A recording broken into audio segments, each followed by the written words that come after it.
임대. 지금 대한민국 거리에서 가장 흔하게 볼 수 있는 단어입니다.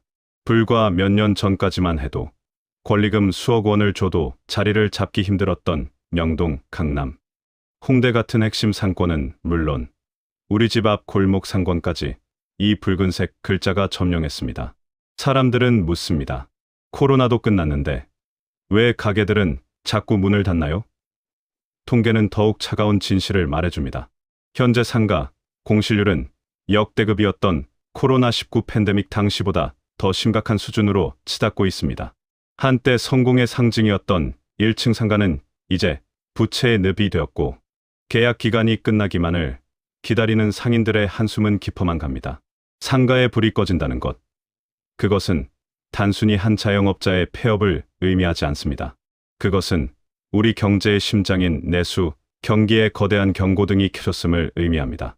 오늘 내용은 공실률이 보여주는 내수, 경기 지표를 통해 텅 빈 거리가 우리에게 보내는 SOS 신호를 정밀 분석합니다. 좋아요의 엄지와 구독의 검지는 열정으로 이어집니다. 현재의 상황을 나타내는 숫자는 잔인한 현실을 말하고 있습니다. 이는 코로나 때보다 더 아프게 다가옵니다. 한국부동산원의 공실률 수치는 2019년부터 2025년까지 가파르게 상승하고 있습니다. 우리는 흔히 코로나19가 자영업자들에게 가장 잔인한 시기였다고 기억합니다. 하지만 데이터는 다른 이야기를 하고 있습니다. 애석하게도 최근 반영된 수치를 보면 공실률이 역대 최고치를 경신 중입니다. 한국부동산원의 자료에 따르면 전국 중대형 상가 공실률은 이미 13%에서 15% 사이를 넘어섰습니다. 특히 서울의 일부 핵심 상권이나 지방광역시는 20%에 육박하는 곳도 속출하고 있습니다. 명동은 서울, 아니 대한민국을 상징하는 대표적인 상권 지역입니다. 이곳은 한때 공실률 0%를 자랑하던 곳이었지요. 하지만 이곳조차 메인 스트리트를 조금만 벗어나면 새 집 건너 한 집이 비어 있습니다. 지방 상권의 붕괴는 상상을 초월합니다. 지방 중소도시는 말할 것도 없이 광역시조차도 중심 상권이 무너지고 있습니다. 한 예로 세종시나 대구 같은 곳은 신축 상가, 절반이 비어있는 유령 도시 현상까지 나타나고 있습니다. 여러분이 살고 있는 주변의 신축 아파트 상가를 보시면 그 심각성은 이미 몇 년 전부터 시작되었습니다. 지금 상가 임대에는 계약 갱신이 이루어지지 않고 있습니다. 왜 계약 갱신이 멈췄을까요? 이해하기 쉬운 예시를 들어보겠습니다. 여러분이 식당을 운영한다고 생각해 보세요. 한 달에 1,000만 원을 팔아서 임대료 300만 원, 재료비 400만 원, 인건비 200만 원을 내고 100만 원을 남겼습니다. 그런데 물가가 올라 재료비가 500만 원이 되고 가스비와 전기세가 폭등했습니다. 이제 여러분 손에 남는 돈은 0원, 아니 마이너스입니다. 상인들이 계약을 갱신하지 않는 이유는 명확합니다. 버틸수록 손해이기 때문입니다. 대출 이자는 감당할 수 없을 만큼 올랐고 손님들의 지갑은 다쳤습니다. 이제 폐업은 실패가 아니라 더 큰 빚을 막기 위한 마지막 생존 전략이 되었습니다.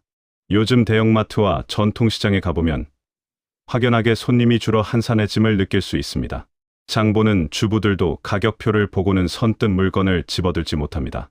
실제로 소매 판매 지수가 하락했다는 경제 수치가 나타나고 있습니다. 이는 내수 경기에 실핏줄이 터졌다는 의미입니다. 경제학자들은 공실률을 내수 경기의 후행 지표라고 부릅니다.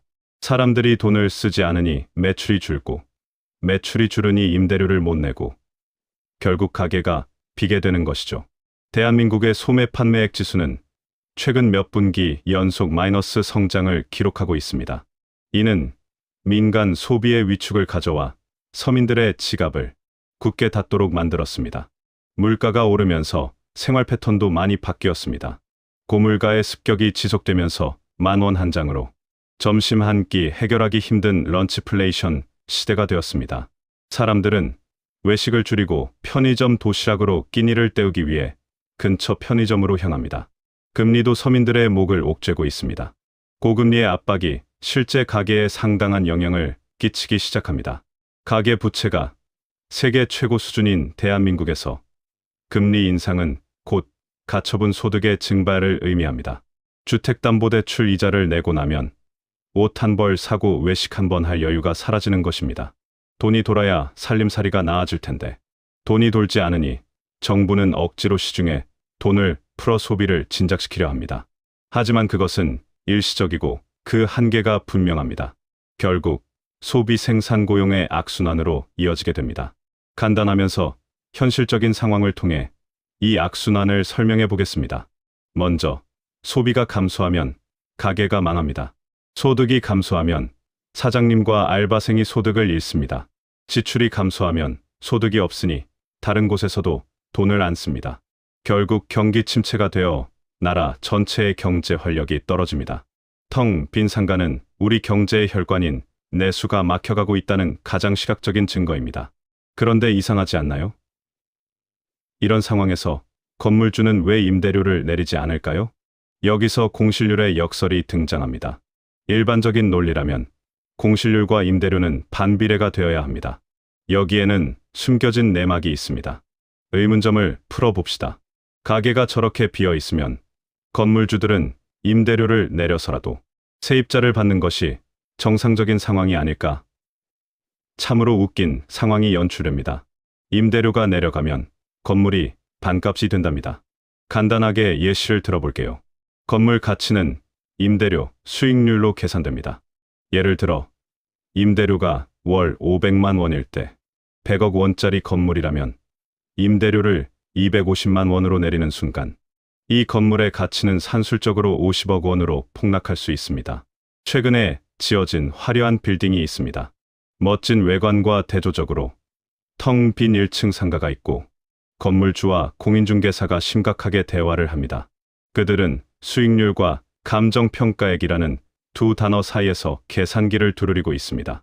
건물주 입장에서는 공실로 비워두는 것이 임대료를 내려 건물의 자산 가치를 깎아먹는 것보다 낫다고 판단하는 것입니다. 특히 건물을 담보로 대출 많이 받은 경우 자산 가치가 떨어지면 은행에서 대출금 상환 압박이 들어올 수 있습니다. 이것이 바로 거리에 임대 딱지가 넘쳐나는데도 임대료는 요지부동인 공실률의 역설입니다. 하지만 이 버티기도 한계에 다다랐습니다. 경매 시장이 이를 반증하고 있습니다. 최근 상가, 경매 물건은 역대 최대치를 기록 중입니다. 이자를 감당하지 못한 건물주들이 무너지기 시작한 것입니다. 건물 가치 보전은 고사하고 건물을 통째로 잃는 상황이 연출되고 있습니다. 이런 사태로 몰고 온 근본적인 이유를 살펴볼까요? 이는 구조적 변화로 볼 수 있습니다. 최근 온라인 쇼핑과 소비 지형의 이동이 상황을 악화시킨 결정적인 원인입니다. 주변을 둘러보십시오. 저녁 시간이면 거리 곳곳을 누비는 배달 오토바이들, 새벽부터 밤늦게까지 거대한 택배 물류 센터에 분주한 모습, 스마트폰을 누르며 쇼핑하는 사람들의 모습이 너무나 자연스럽습니다. 공실률 상승에는 경기 탓만 있는 것은 아닙니다. 우리 삶의 방식이 근본적으로 변했기 때문입니다. 지금까지 받아들여졌던 매장을 방문한 쇼핑은 점점 줄어들고 있습니다. 이는 오프라인 상권의 종말까지 언급하기도 합니다. 이제 우리는 옷을 사러 백화점에 가기보다 무신사를 켜고 식재료를 사러 시장에 가기보다 마켓컬리에 주문합니다. 쿠팡의 로켓프레시는 시간의 경계까지 허물고 있습니다. 예전엔 동네마다 있던 비디오 가게, 책방, 옷가게들이 사라진 자리를 이제는 카페나 식당이 채웠습니다. 하지만 이제는 식당마저 배달 전문점으로 변하며 1층 목 좋은 자리의 매력이 사라지고 있습니다. 디지털 시대에는 임대료만 비싼 1층 상가는 더 이상 매력적이지 않습니다. 지금부터 기존의 상식을 넘어서는 공간의 재정의가 필요합니다. 평범함은 설 자리를 잃어가고 있습니다. 이젠 새로운 경험만이 오프라인에서 살아남을 수 있습니다. 한마디로 단순히 물건을 파는 상가는 더 이상 살아남을 수 없다는 얘기입니다. 성수동이나 한남동처럼 인증샷을 찍을 수 있는 독특한 인테리어나 오직 그곳에서만 할 수 있는 팝업 스토어 같은 경험을 제공하는 곳만 살아남습니다. 이런 변화에 적응하지 못한 평범한 상가들은 영원히 공실로 남을 위기에 처해 있습니다. 공실은 단순히 공간이 비어짐을 의미하는 것이 아닌 생활 속 경제가 비어가고 있음을 나타냅니다. 공실률은 경제의 체온계와 같습니다. 지금 대한민국 상권은 펄펄 끓는 열병을 앓고 있습니다.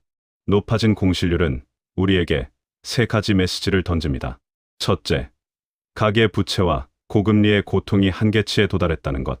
둘째, 내수 소비를 살리지 못하면 경제 성장의 엔진이 꺼질 것이라는 것. 셋째, 오프라인 상업, 시설의 구조적 개편이 불가피하다는 것입니다.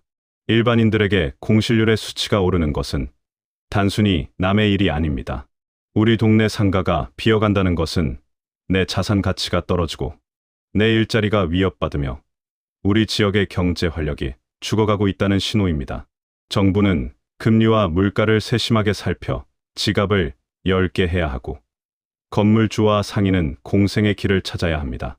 그리고 우리는 이 임대라는 글자 뒤에 숨겨진 경제의 비명에 귀를 기울여야 합니다. 텅 빈 거리에 다시 불이 켜지고 사람들의 만남을 통해 웃음소리가 상가를 채우는 날. 그때야말로 대한민국 경제가 진짜 회복되었다고 말할 수 있을 것입니다. 대한민국 상업용 부동산 공실률 14%.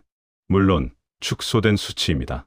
무서운 사실은 지금도 이 숫자는 점점 커지고 있습니다.